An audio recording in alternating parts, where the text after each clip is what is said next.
नमस्कार, मैं जगभूषण शर्मा। दोस्तों, हमने अपना जो पहला वीडियो था उस पे बताया था कि जीवन में जो शांति और सामंजस्य है वो बहुत ज़रूरी है। और सामंजस्य बिगड़ने के कारण ही हम देख रहे हैं कि सारी जो हम व्यवस्था है, जो वर्तमान हमारी व्यवस्था है, सामाजिक व्यवस्था है, राजनीतिक व्यवस्था, आर्थिक व्यवस्था और वगैरह वगैरह, ये सब बिगड़ रही है। इसमें हलचल है और उसकी वजह यही है कि सामंजस्य नहीं है। ठीक है जी, शांति तभी आएगी जब सामंजस्य हो। हम किसी के साथ कुछ भी कंप्रोमाइज़ करने को तैयार नहीं, क्योंकि हमारा जो अहम है वो आज बहुत बुलंदी पर है। कोई हमें एक से दूसरी बार देख ले तो झट से कहते क्या बात है। तो ना जाने वो क्यों, हो सकता है परेशानी की वजह से देख रहा, हो सकता है आपको कहीं पहचान रहा हो या कुछ ऐसी, लेकिन नहीं, हमारे में जो एक, जिसे कहते हैं कि हम अशांत खुद हैं कहीं ना कहीं, और उसके बहुत सारे कारण हैं और वो कारण भी हमारे पास है। ये जो शरीर है, इसको आप शरीर मत समझिए, ये पूरा का पूरा ब्रह्मांड है, यूनिवर्स है ये। यथा पिंडे तथा ब्रह्मांडे, कुछ ऐसे कहते हैं, आपको कुछ याद? लघु रूप है, ये ब्रह्मांड का लघु रूप है। हाँ, ऐसा ही कुछ कहते हैं लोग। तो इस ब्रह्मांड को हमें समझना है। इस ब्रह्मांड का यानी शरीर का देने वाला भी कोई है, नियंता, और लेने वाला भी है।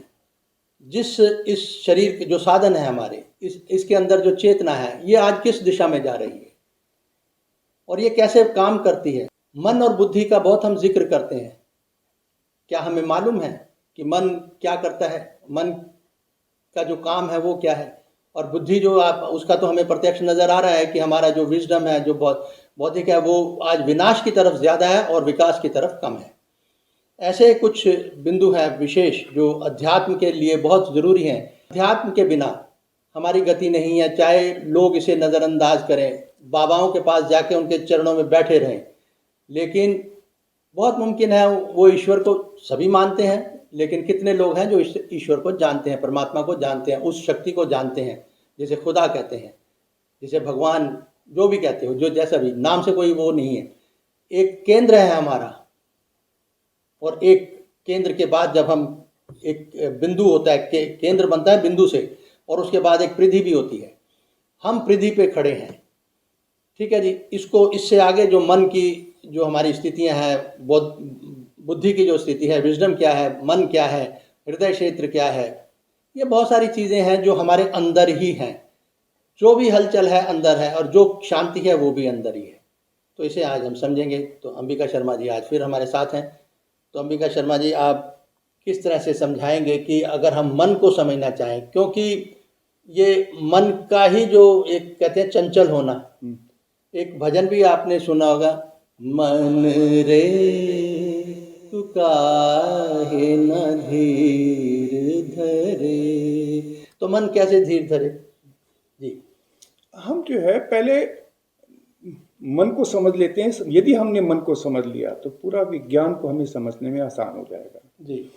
और आध्यात्म में सारा का सारा खेल जो है मन का है, मन के नियमन का है जी। तो हम बाबूजी महाराज की प्रथम पुस्तक जो है सत्य का उदय से, बाबूजी के जो है इससे शुरू करते हैं। सत्य का उदय का जो है ये डायग्राम बना हुआ है। जी जी। इस डायग्राम के अंदर प्रथम जो हमारी जो 5 व्रत हैं, ये सघन माया के व्रत हैं। ये हृदय क्षेत्र है और इस हृदय क्षेत्र के अंदर हमारे जो है 5 तत्वों के 5 बिंदु हैं, 1 2 3 4 5। और बाबूजी ने बहुत स्पष्ट शब्दों में लिखा है कि अधिकांश महान से महान ऋषि इस माया के क्षेत्र को पार नहीं कर सके और ये आड़ा तिरछा फिसलन भरा मार्ग है। और यदि इसको सीधे शब्दों में कहा जाए, ईश्वर को पाने के लिए ये माया की प्रदर्शनी के से होके गुजरना पड़ता है और ज्यादातर जो है उस भटकाव में फंसे रहे। लेकिन अब मार्ग बहुत सरल बना दिया गया है। हमारे जो है शास्त्रों के अंदर मोक्ष को हमने बहुत उच्च स्थान माना गया है। बाबूजी ने इसी पुस्तक के अंदर लिखा है 1.5 व्रत से 2.5 व्रत के बीच में हमें मोक्ष मिल जाता है। और जो व्यक्ति कर्तव्यनिष्ठ अभ्यासी जो है, यदि इसको बताए गए नियम जो है, सुबह ध्यान है, शाम को सफाई है, प्रार्थना है, बताए गए तरीके से करे तो बहुत जल्दी मैंने जो है इसको प्राप्त कर लेता है, फिर माया क्षेत्र पार कर लेता है। मैं यहाँ पर थोड़ा सा आपको, देखिए, मन को समझने के लिए हमें एक और भी चीज़ समझनी होगी कि मन किस तरह से दिशागत रूप में काम कर रहा है। आज जो है, आज मनुष्य की जो कुल समाज की बात हम कर रहे हैं, कुल मानव समाज की बात कर रहे हैं, मनुष्य की जो सोच है, जो मन की जो एक दिशा है, वो बाह्य जगत की ओर है। जो कुछ भी भौतिक जगत में जो कुछ घटित हो रहा है, स्थूल रूप से हम वो देख रहे हैं, मन उसी की तरफ आकर्षित हो रहा है। और अध्यात्म, अभी समझाएंगे शर्मा जी, अंबिका जी, कि अध्यात्म की जो स्थिति, उसे उन्नत बनाने के लिए मन को हमें इंट्रोवर्ट बनाना पड़ेगा, एक अंदर की ओर, जो हमारा जो ब्रह्मांड अंतर्मुखी, हाँ, अंतर्मुखी होना पड़ेगा हमें। और इस स्थिति को लाने के लिए हमें बहुत सी चीज़ों का त्याग भी करना पड़ेगा, और वो उस त्याग के बारे में हम समझते हैं। जी, आप इन दोनों जो है मन की जो तो माया में जगत में रहते हैं, इससे हम अलग नहीं हो सकते जी। तो बहिरेंद्रियों से जो हम देखते हैं, ये प्रकृति की सारी विभिन्न हमारे जो है क्रियाकलाप होते हैं, तो हमारी मन की जो शक्ति है बाह्य जगत में छितराई हुई है। तो ये हमने हृदय क्षेत्र लिया, उसके बाद आता है मनस क्षेत्र। ये हमारे 11 व्रत जो है ये मनस क्षेत्र के। हम अपने जो है कौन से आपने बताया मन? ये आपके माया हो गया, और यहाँ से लेकर ये जो है आपका ये मनस क्षेत्र हो गया, माने मन उसे कहते हैं। तो बाह्य जगत में हमारी मन की जो शक्ति छितराई हुई थी, हम हृदय पे जब ध्यान करते हैं और ईश्वरीय प्रकाश का स्रोत हृदय में है, तो उस मन की छितराई हुई ऊर्जा को एक तरफ केंद्रित करते हैं अपने हृदय पे। स्कैटर्ड फोर्स को मैंने उसको अंदरूनी मनी।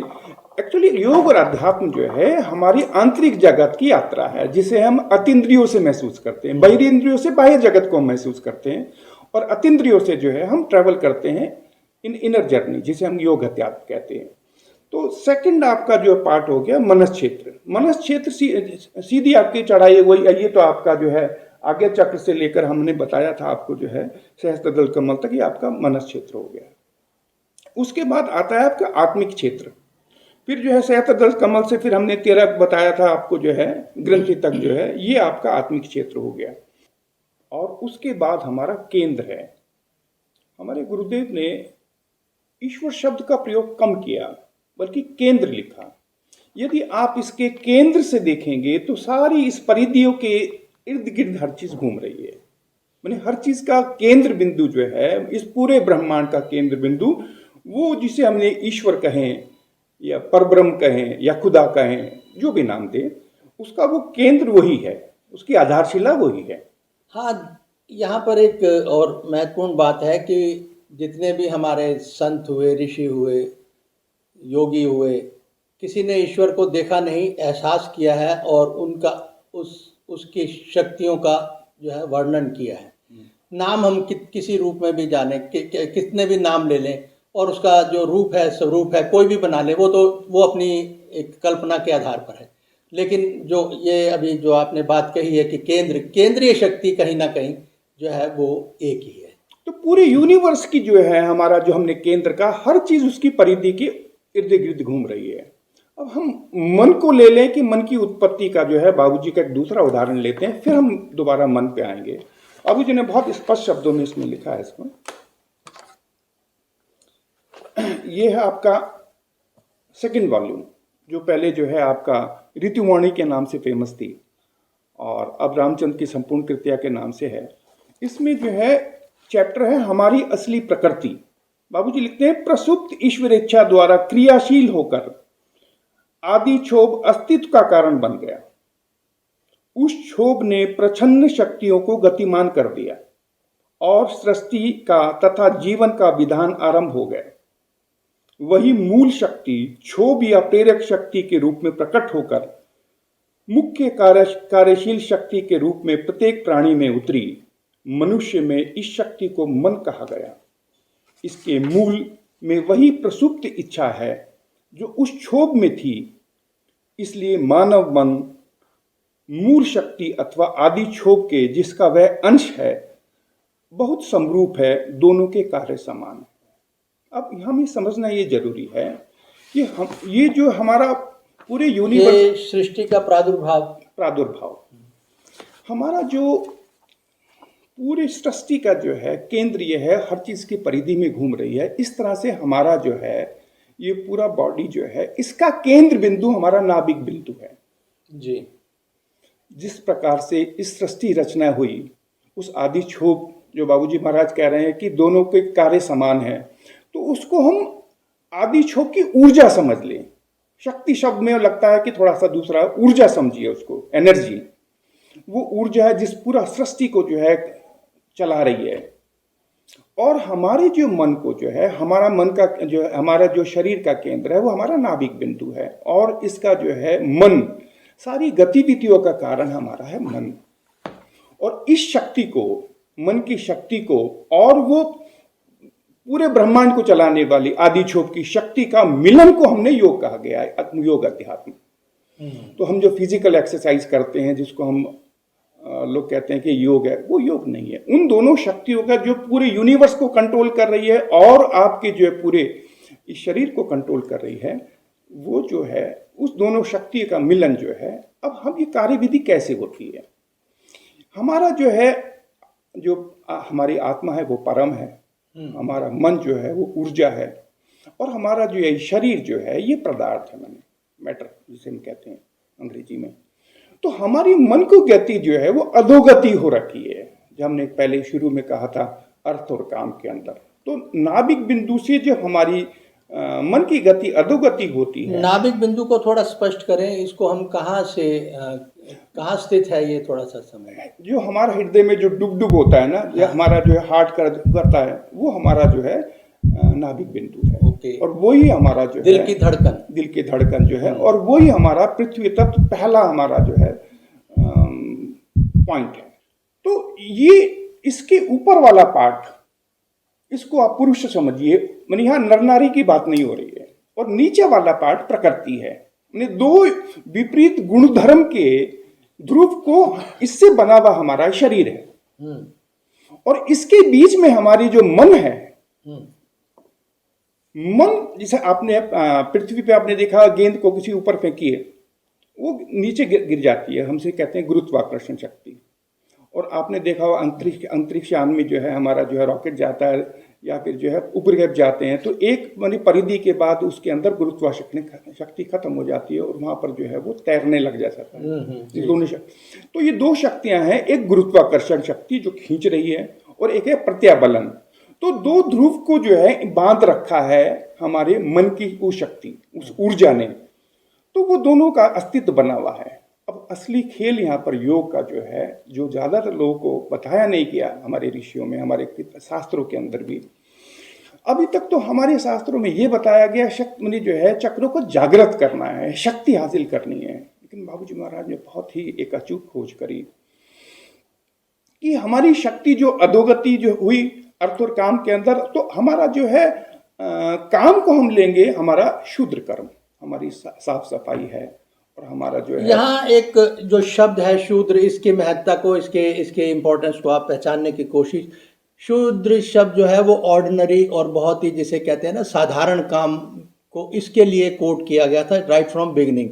इसके बाद इसका राजनीतिकरण, सामाजिकरण कैसे कैसे हुआ वो एक अलग पहलू है। लेकिन आप जब भी शब्दकोश या किसी और ग्रंथ से, धार्मिक ग्रंथ से आप इसको समझने की कोशिश करोगे तो शूद्र के मायने एक जो साधारण काम होते हैं उसके लिए, अन्यथा कोई जाति नहीं, कोई वर्ण नहीं, कोई वर्ग नहीं। ये बाकी जो कुछ खेल है वो राजनीति का, वो हमारे वीडियो अलग बनते हैं, हम उस पर अलग बात करेंगे। ये हर व्यक्ति करता है, अपनी साफ सफाई है, मलमूत्र है, संतानोत्पत्ति, ये हमारा जो है ये शूद्र कर्म है और ये हमारा काम में आता है। हमारे जो परमार्थ के जो अंग थे, हमारा दूसरा अंग आता है हमारा आपका जो है अर्थ। अर्थ से मतलब सांसारिक आवश्यकताएं पूर्ति, इसमें हमारी सांसारिक भी है, उदर पूर्ति भी है, और सारे हमारे अपने जो है व्यवहारिक जिम्मेदारियां भी हैं जिनको हम निभाते हैं। ये हमारा आता है वैश्य में। हम सब अपनी भी उदर पूर्ति करते हैं, परिवार की भी और समाज की भी। तो वैश्य यह जाति नहीं है, वो हमारा हर व्यक्ति कर्म करता है। यहां तक हम ने सहवास तक और पेट भरने तक यदि हम खाली सीमित हैं तो हम मानव योनि में पशु हैं, जिसको हम कहते हैं पशु मानव से मानव, मानव से दिव्य मानव।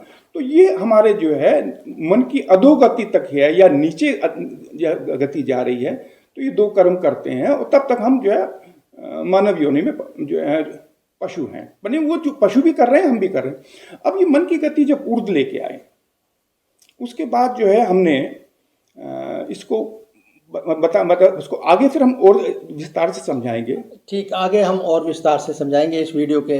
मैं आपको बात बताता हूँ कि जो समझाना चाहते हैं हम, इस एक बात देखिए, हम बड़े दिल की जो मैं कहते हैं कि दिल की गहराइयों से बहुत गहरी बात का जो है संवाद आपके साथ कर रहे हैं, और हम भी यही उम्मीद करते हैं कि एक मुहावरा है अंग्रेजी का, इन वंस हार्ट ऑफ हार्ट्स, ये आपके दिल की गहराइयों तक पहुँचे, ऐसी हमारी कोशिश रहेगी। हम समझते हैं, बाखूब समझते हैं कि जो हमारा विषय है वो उसमें कहीं आपको नीरसता नज़र आएगी, बोर्डम नज़र आएगा, लेकिन एक हकीकत बात बता दूं कि ये बोर्डम भले ही नज़र आ रहा हो, नीरसता नज़र आ रही हो, लेकिन आज जो हम देखते हैं कि हर इंसान, बड़े से बड़ा जो बौद्धिक स्तर अपना, जिसे हम क्या कह सकते हैं, आप बहुत ही विवेकशील व्यक्ति कह सकते हो, ठीक है जी, और उसको भी जब ज़रूरत पड़ती है ना, वो आँख मूंद के याद उसी को ही करता है जहाँ उससे उसकी शुरुआत हुई, यानी उत्पत्ति, अपने केंद्र की तरफ वो आँखें मूंदता ही मूंदता है।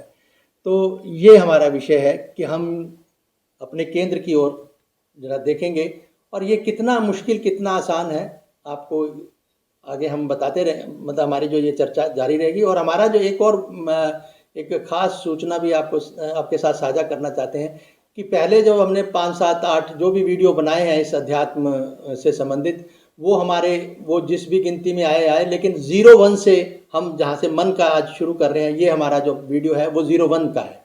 01 ऑनवर्ड्स जो हम आपको अध्यात्म के एक सही रूप का आपके साथ जो है जानकारी, और अध्यात्म को कैसे समझें और कैसे अपने केंद्र से जुड़ें, परिधि पे खड़े होकर कैसे आगे बढ़ना है केंद्र की तरफ, इसकी हम जानकारी साझा करेंगे। और ये अध्यात्म जो है ये सिर्फ ज्ञान नहीं है, अध्यात्म की खोज, जैसे बाबूजी का जिक्र करके ये कह रहे हैं कि उन्होंने खोजा, खोजने का मतलब विज्ञान, ठीक है, खोज विज्ञान में ही होती है, क्योंकि वो क्यों के उत्तर विज्ञान देती है। हम आगे की चर्चा अगली वीडियो में जारी रखेंगे। नमस्कार।